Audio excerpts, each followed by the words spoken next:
Everyone, आप सभी का स्वागत है मेरे चैनल रति वांगशन फैंडम में। अगर आपको मेरे चैनल के फैन फिक्शन वीडियो स्टोरी अच्छी लगती है तो प्लीज़ मेरे चैनल की वीडियोस को लाइक, चैनल को सब्सक्राइब और हाँ, कमेंट करके अपना सपोर्ट ज़रूर दिखाइएगा। चलिए आज का पार्ट स्टार्ट करते हैं। लास्ट पार्ट में हमने देखा था कि किस तरीके से विंग मतलब इस पूरे मॉर्निंग कोर्ट को छोड़ के ही जाना चाह रहा था। वहीं दूसरी तरफ वांग जी सीधा जैन फैमिया से ही जाकर कंप्लेन करता है। अब आगे पूरा का पूरा ये मॉर्निंग कोर्ट हॉल एकदम शांत है। सब शॉकिंगली एक दूसरे की तरफ देख रहे हैं। यहाँ तक कि शिचैन भी शॉक है। मैडम यू जो अब तक बहुत अकड़ और घमंड में थी, अभी वो भी शॉकिंगली वांग जी की तरफ देख रहे हैं। और एक नज़र जिससे वांग जी को, जब से वांग जी ने ये बात बोली है, बिल्कुल भी उसके ऊपर से नहीं हटी है। वो भी विवशान है। विंग समझ नहीं पा रहा है कि वांग जी ये क्यों कर रहा है। वहीं दूसरी तरफ यही चीज़ जैनशन भी नहीं समझ पा रहा है। वो अपनी मदर को पनिशमेंट देना चाहता था, लेकिन जैन फैमिली से अगर वांग जी एज अ अल्फा लड़ा, एज अ सेक्ट लीडर की पोजीशन के लिए लड़ा, तो कहीं ना कहीं वो जानता है कि उसके फादर वांग जी के आगे कुछ पल ही भी नहीं टिक पाएंगे। वो दा हंगवनजुन है, द ग्रेट वॉरियर, एक बहुत स्ट्रॉन्ग ट्रू ब्लड अल्फा। उसके सामने तो यंग जो एक तरह से अल्फाज हैं वो भी नहीं टिक सकते। और उसके डैड तो एक एजेड अल्फा है, काफ़ी टाइम से उन्होंने वो वॉर भी नहीं करी है। तो वांग जी के आगे अपने फादर के लड़ाई से वो इतना डर जाता है कि वो घबरा के अब एकदम से वांग जी करके उससे रिक्वेस्ट ही करने वाला था। जब वांग जी एक दूसरे हाथ से उसकी तरफ करके और एक थोड़ा घूरते हुए बोलता है, आप बीच में नहीं बोले लैंड फॉरेन, ये बात मेरे ओमेगा की है। तुम तुरंत दोबारा से जैन फैमिली की तरफ देखता है और बोलता है, एज अ अल्फा मेरे चैलेंज को एक्सेप्ट कीजिए। जैन फैमिया जिस चीज़ से अचानक से जैन फैमिया कुछ बोलते उससे पहले या मैडम यू घबरा के बोलती है, वांग जी ये तुम क्या कर रहे हो? तुम जिस ओमेगा के लिए ये सब कर रहे हो ना, वो ओमेगा इस लायक भी नहीं है। तुम्हें पता है इस ओमेगा की कितने। इससे पहले मैडम यू कुछ बोलती, अब वांग जी गुस्से में मैडम यू की तरफ घूर के देखता है और एकदम से अपने पूरे पावर से, जो उसकी स्पिरिचुअल पावर है, जोर से मैडम यू की तरफ अटैक करता है, जिससे मैडम यू 2 कदम जाके पीछे खड़ी हो जाती है और उनके मुंह से बहुत ज़्यादा खून आ जाता है। अब वो शॉकिंगली वांग जी की तरफ देख रही हैं और वांग जी गुस्से में एक शब्द और मेरे ओमेगा के खिलाफ बोला ना, तो आप अपने मुंह से निकले हुए एक एक शब्द के लिए जीवन भर पछताएंगी। आपको क्या लगता है मैं अल्फा नी मेंजे हूँ जो आपके झूठ को सच मान लूँगा? मैं अपने ओमेगा के बारे में सब जानता हूँ। उसके कैरेक्टर पे एक सवाल और आपने उठाया तो यहाँ पे आप नहीं, आपकी डेड बॉडी होगी। कहीं ना कहीं वांग जी इतना गुस्से में है, ये देखकर सब यहाँ पे कांपने लगे।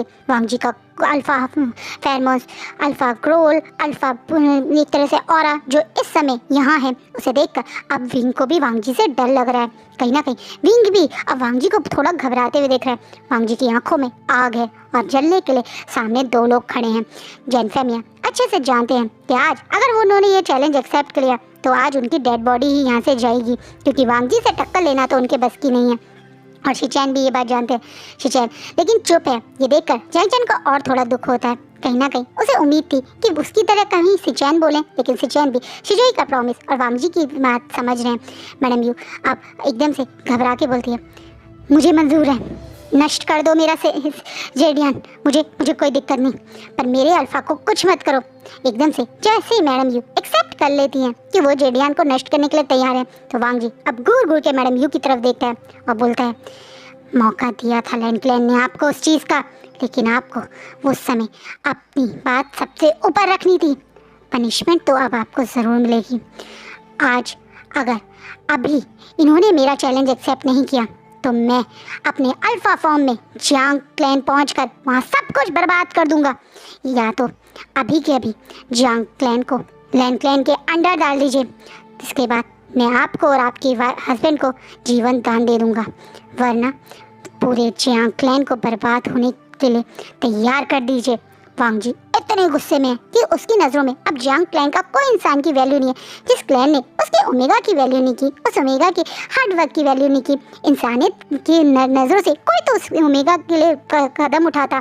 जैन फैमिया भी उठाते। कैसे है वो सेक्ट लीडर जो उनके ही घर में एक उन्हीं के लाए हुए ओमेगा के साथ ना गलत हो रहा था और चुपचाप से सब कुछ देख रहे थे। वांग जी को का गुस्सा जितना मैडम यू पे है उतना ही जियांग फैमिया पे भी है। इसी कारण अब वो जियांग फैमिया के अंडर तो जियांग क्लैन को नहीं छोड़ेगा।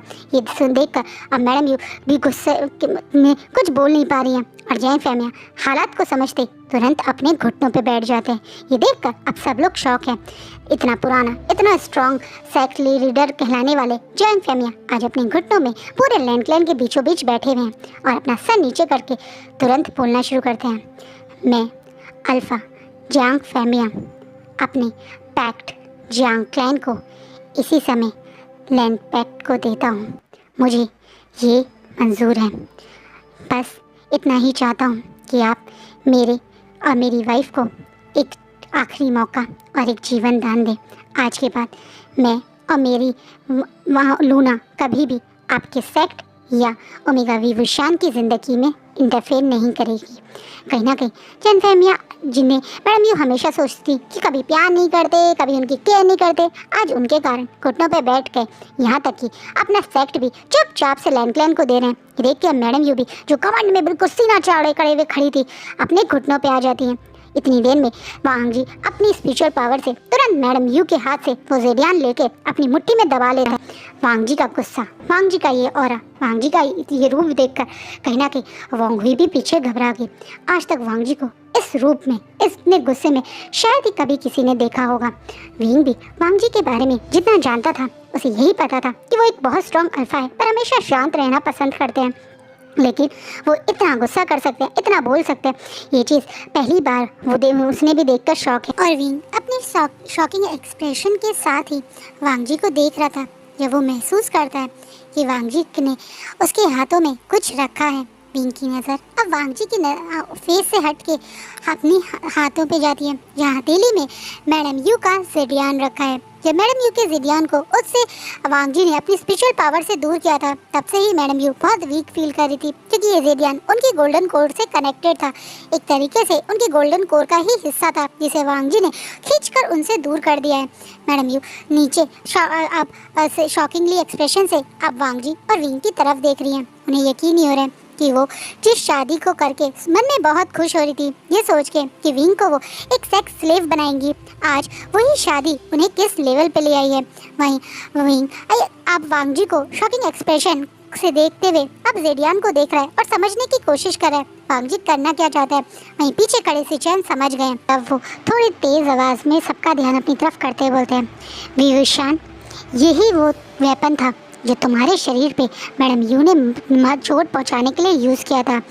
As a land sect leader मैं तुम्हें अभी ऑर्डर देता हूँ कि जितने तुम्हारे शरीर पे घाव हैं उनके डबल घाव मैडम यू को तुम उनके स्पिरिचुअल वेपन से दो, ताकि उन्हें तुम्हारे दर्द का महसूस हो, उन्हें महसूस हो कि उन्होंने किस तरीके से तुम्हारे ऊपर इस ज़ेडियान को यूज़ करा था, तो तुम्हें कैसा लगा होगा। कहीं ना कहीं मैं वांग जी ने क्यों विंग के हाथ में स्पिरिचुअल वेपन रखा है, विंग उस चीज़ के प्रोसेस में था। जब ये बात सुनता है तो शॉकिंगली सबकी तरफ देखने लगता है।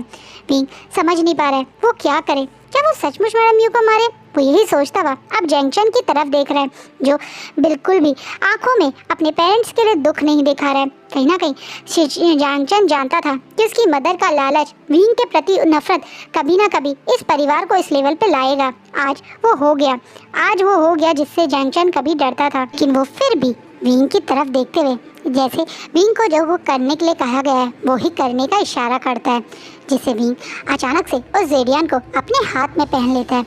मैडम यू जो अब तक इसी चीज़ से सदमे में थी कि उनके हाथ से उनका क्लैन चला गया, अब वो शॉकिंगली सबकी तरफ देख रही है और विंग की तरफ देख रही है।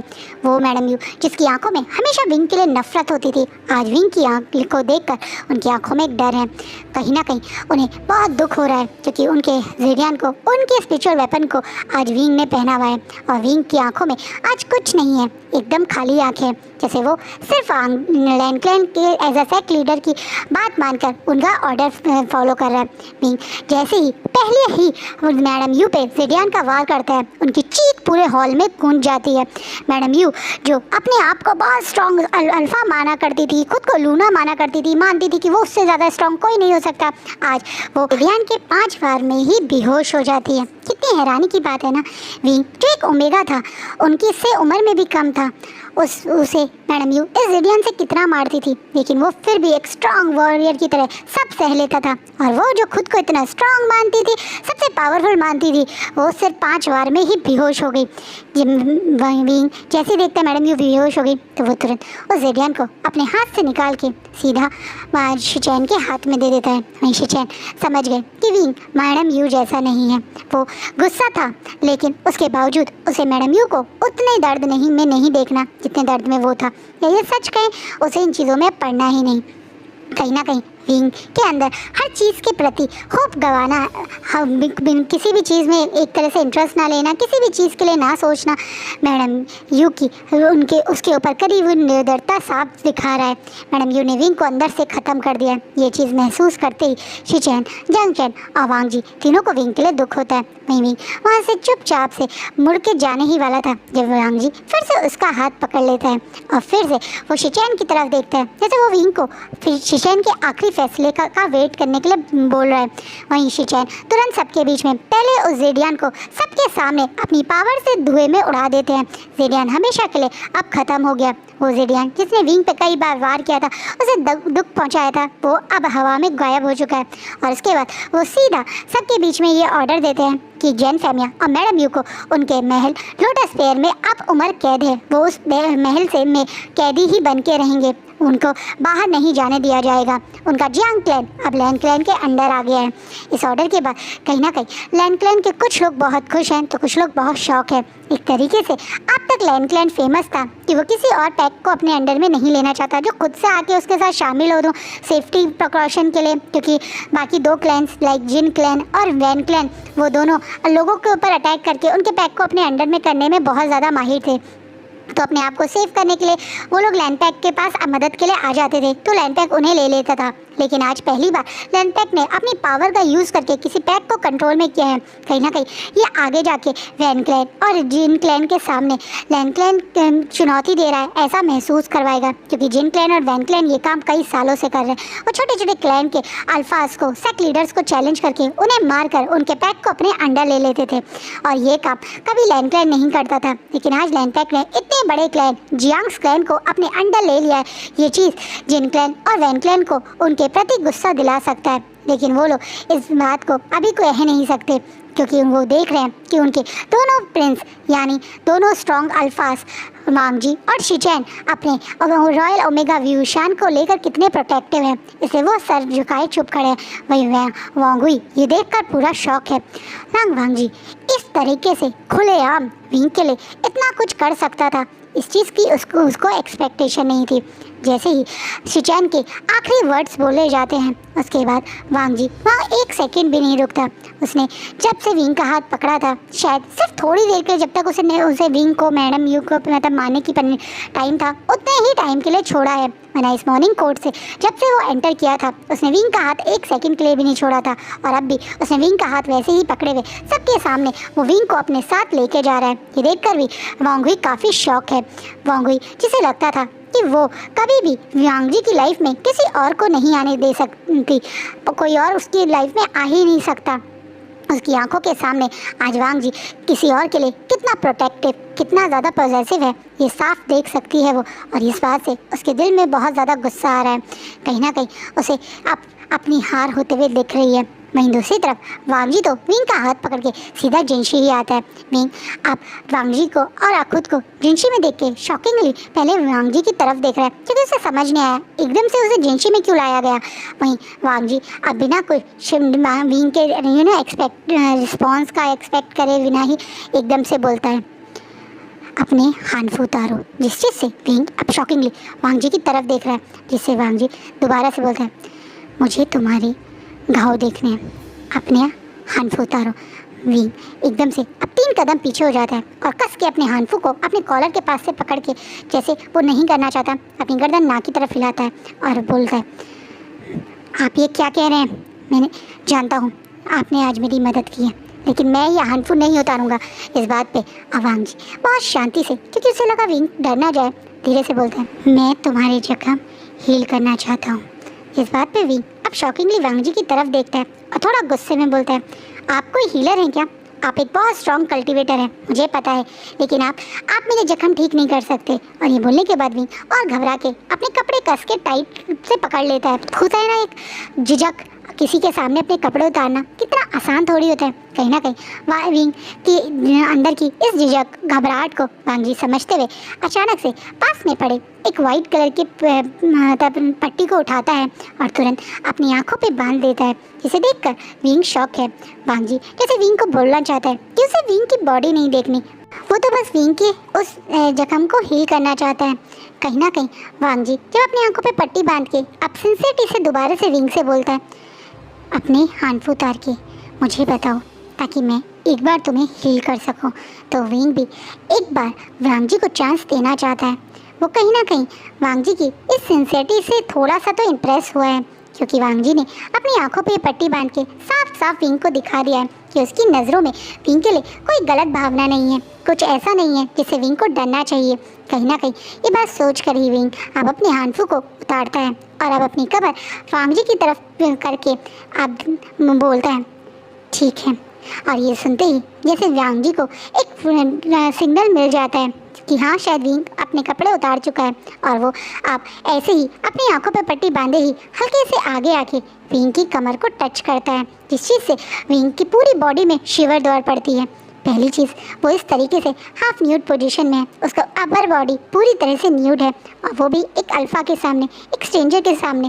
कहने के लिए ये उसका अल्फ़ा है, उसका मेट है, उसका हस्बैंड है, लेकिन वांग जी और विंग के बीच में अभी कुछ ऐसा नहीं है, इसलिए विंग को ये वांग जी का टच ही कुछ अजीब महसूस करवाता है। वहीं दूसरी तरफ वांग जी भी विंग की घबराने वाले और अजीब मतलब वो एक होता है नर्वस वाले फेरोमोन्स फील कर सकता है, जो अब इस रूम को फील करने लगे हैं। और ये सोचते ही वांग जी अब हल्के से विंग की अब कमर पे अपने हाथ नीचे की तरफ लेके जाते हैं, जहाँ घाव है उस जगह को टच करने के लिए। और जैसे ही उसका हाथ घाव को टच होता है तो विंग के मुंह से हल्की सी आवाज़ निकलती है, जैसे कि कोई किसी के घाव को टच करे तो आवाज़ नहीं आती। जिसी से वांग जी समझ जाता है कि क्या विंग के घाव पे ही उसका हाथ है। जैसे अब वो अपनी मतलब एक होता है ना स्पिरिचुअल पावर से विंग की बॉडी पे अपनी पावर को ट्रांसफ़र करने लगता है। साथ में कुछ स्पिरिचुअल एनर्जी के साथ साथ वो एक दो मंत्र भी बोल रहा है, जैसे कि वो कुछ अपनी टेक्निक को यूज़ कर रहा है। वहीं विंग जिसे अब तक जब भी कभी इस घाव को कोई टच करता था तो सिवाय एक शार्प पेन के कुछ महसूस नहीं होता था, आज उसे दो अलग चीज़ महसूस हो रही है। पहला, उसे अब पेन नहीं बल्कि जैसे कि कुछ कामिंग सा, कुछ स्मूथ सा फील हो रहा है। और दूसरा, ये अल्फ़ा फेरोमोन्स जो उसे अब बहुत ज़्यादा ट्रिगर कर रहे हैं। कहीं ना कहीं विंग का ओमेगा वांग जी के सैंडलवुड स्मेल से कहीं ना कहीं कुछ प्रभावित हो रहा है। दूसरा, वो अब अपनी बॉडी पे कुछ कंट्रोल नहीं कर पा रहा है, जैसे कि उसकी बॉडी बिना उसके परमिशन के उसकी बॉडी से अलग से ओमेगा फेरोमोन रिलीज़ करने लगी है। ऐसे फेरोमोन्स जिस चीज़ से वांग जी के लिए भी थोड़ी सिचुएशन डिफ़िकल्ट हो रही है, लेकिन वो फिर भी अपना ध्यान एक तरफ रखकर विंग की बॉडी को हील कर रहे हैं। कुछ ही समय में विंग के सारे जख्म पूरी तरह से बढ़ जाते हैं। वो पुराने जख्म जो नील मार्क विंग की बॉडी में थे वो भी धीरे धीरे से उसकी बॉडी से पूरे गायब हो जाते हैं।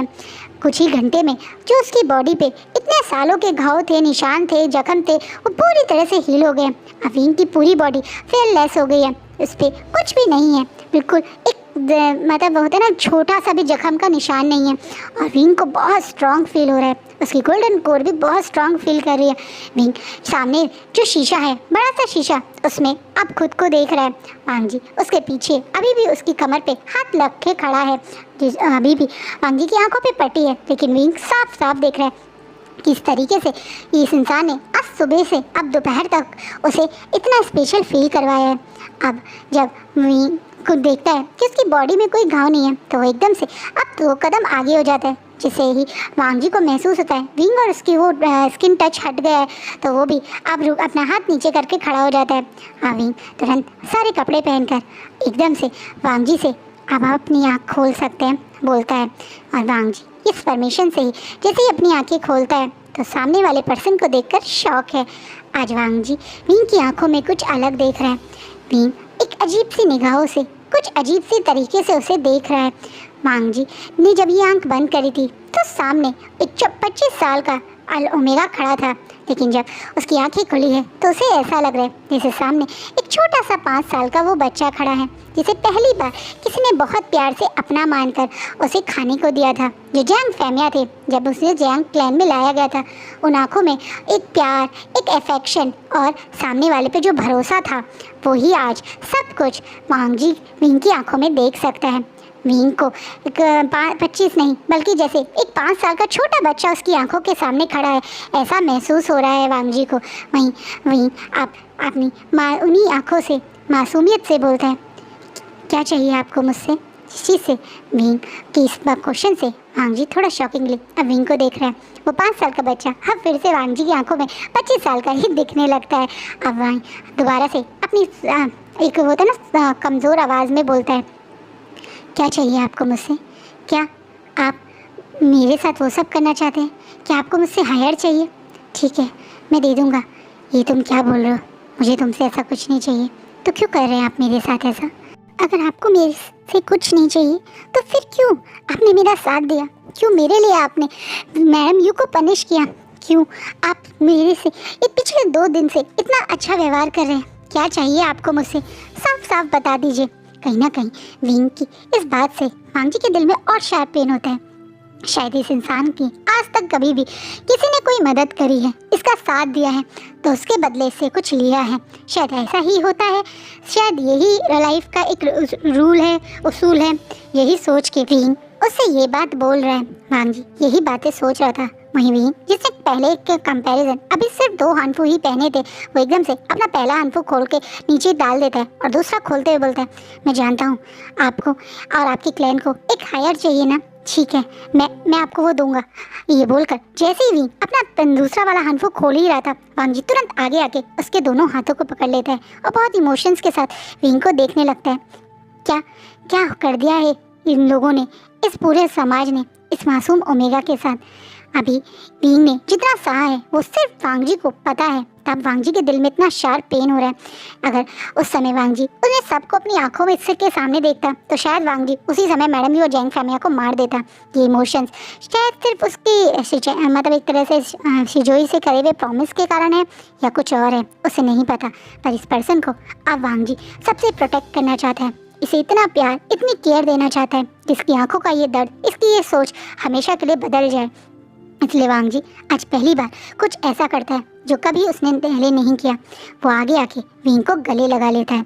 विंग पूरा शौक है क्योंकि उसे पता है लान क्लैन के मतलब एक सेकंड प्रिंस यानी हंग वनजुन कभी किसी का फिजिकल टच पसंद नहीं करते, लेकिन आज वो हंग वनजुन विंग को एक हग कर रहे हैं, बिल्कुल सीने से लगाए हुए खड़े हैं, जैसे वो विंग को ये महसूस करवाना चाहते हैं कि उसे विंग से कुछ नहीं चाहिए।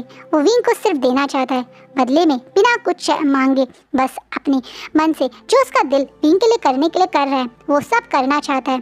कहीं ना कहीं विंग अब आज इतने प्यार से अपने को किसी को गले लगाए देखकर खुद पे कंट्रोल नहीं कर पाता और वो वांग जी के गले लगे आज फूट फूट के रोने लगता है।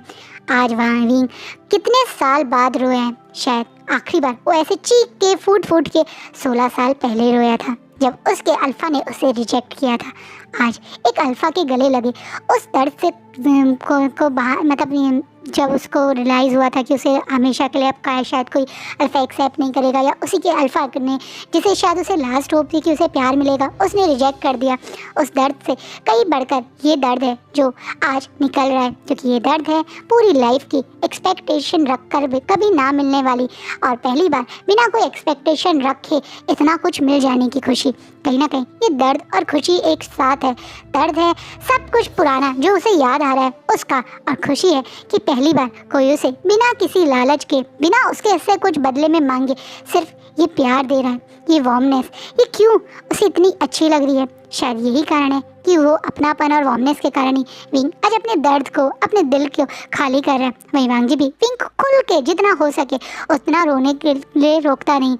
धीरे धीरे अब विंग और वांग जी के फेरोमोन्स इस रूम को फिल कर रहे हैं। वहीं वांग जी को विंग के बदलते हुए फेरोमोन से मन में बहुत खुशी हो रही है, क्योंकि अब कहीं ना कहीं विंग उसके साथ कंफर्टेबल है, खुश है। ये फेरोमोन्स उसे फील करवा रहे हैं। वहीं वांग जी की ये सैंडलवुड स्मेल विंग को सचमुच में कामिंग फील करवा भी रही है।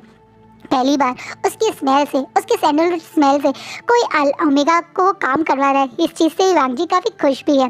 कहीं अब जब विंग पूरी तरह से मैं की तरह थक गया रोते रोते, तब वांग जी उसे बहुत प्यार से उसके बेड पे बैठाता है और उसके वो हानफू जिसे विंग ने खोल दिया था, उन हानफू को दोबारा से बांधने लगता है। विंग अब वांग जी को दोबारा से इमोशनल भरी आंखों से देख रहा है और फिर से थोड़ी लड़खड़ाती, थोड़ी सी जो रोने के बाद आवाज़ भारी हो जाती है, उसी भारी आवाज़ से पूछता है, तुम्हें मुझसे कुछ नहीं चाहिए। जब दोबारा से वांग जी से सवाल पूछता है तो वांग जी अब थोड़ा सा इरिटेट होता हुआ लेकिन अपने मन को थोड़ा शांत करता हुआ बोलता है, हाँ अब मुझे तुमसे एक चीज़ चाहिए। जिसे विंग को लगता है कि फाइनली शायद वांग जी उसको अपना सच फेस दिखा रहा है। अब वांग जी बहुत सिंसियर आवाज़ से कहता है, मुझे तुम्हारा दोस्त बनना है, मुझे तुम्हारी दोस्ती चाहिए। जिस चीज़ से विंग अब पूरा शौक है और बड़ी बड़ी आंखों से वांग जी की तरफ देख रहा है। अब वांग जी बहुत सिंसियरिटी से कहता है, तुमने कहा ना मुझे तुमसे क्या चाहिए, मुझे तुमसे एक दोस्ती चाहिए। मैं तुम्हारा मेट हूँ, तुम्हारा अल्फा हूँ, इसके अलावा मुझे तुम्हारा दोस्त भी बनना है। हमारा रिश्ता ज़रूर कुछ अलग तरीके से शुरू हुआ है, लेकिन मैं इस रिश्ते को सम्मान भी देता हूँ और तुम्हारी कदर भी करता हूँ, इसलिए मैं तुम्हारा दोस्त बनना चाहता हूँ। कहीं ना कहीं आज वांग जी विंग को दोस्ती के लिए बोल रहा है। ये देखकर विंग बहुत इमोशनल हो जाता है।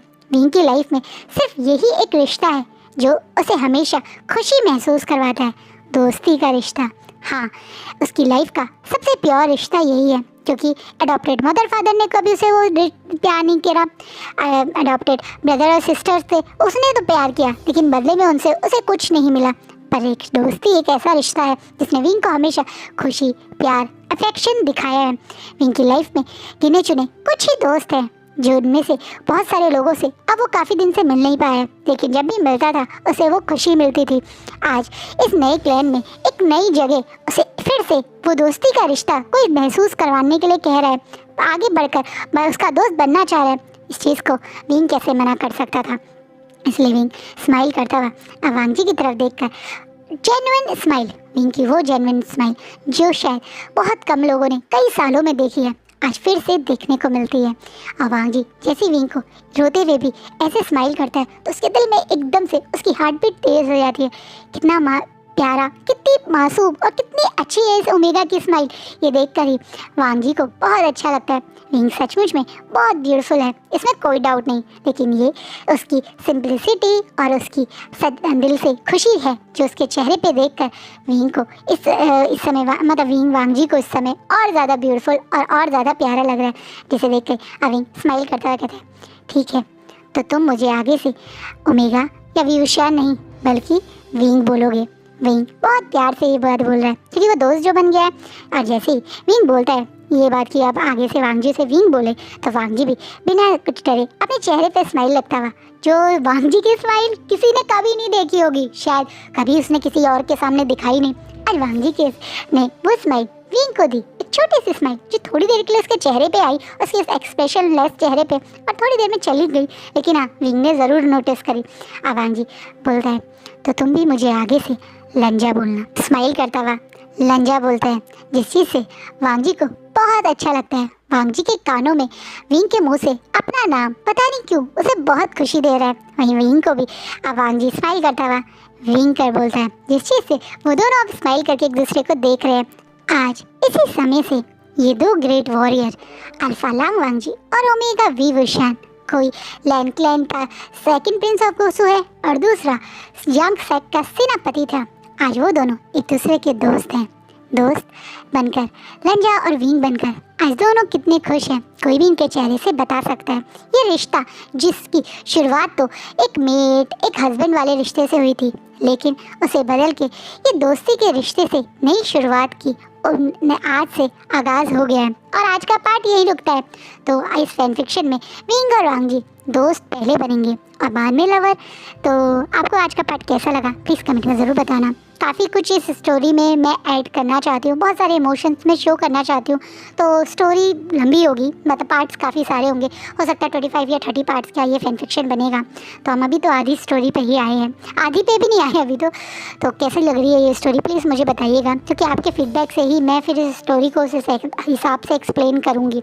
अगर आप लोगों के व्यूज़ कम आएंगे, कमेंट कम आएंगे, लाइक्स कम आएंगे, तो फिर मैं इस स्टोरी को ज़्यादा इमोशनल होता ना करके शॉर्टकट में सिर्फ scenes to scenes he explain कर कर ख़त्म कर दूँगी। वरना अगर आपको स्टोरी अच्छी लगेगी, आपके फीडबैक अच्छे होंगे, तो मुझे भी फिर और मज़ा आएगा इसे और इमोशंस के साथ एक्सप्लेन करने में। तो कमेंट करके मुझे ज़रूर बताइएगा स्टोरी कैसी लग रही है। एंड आई होप आपको फैन फिक्शन अच्छा लग रहा हो। अपनी फैमिली का खूब ध्यान रखिएगा। Bye, take care.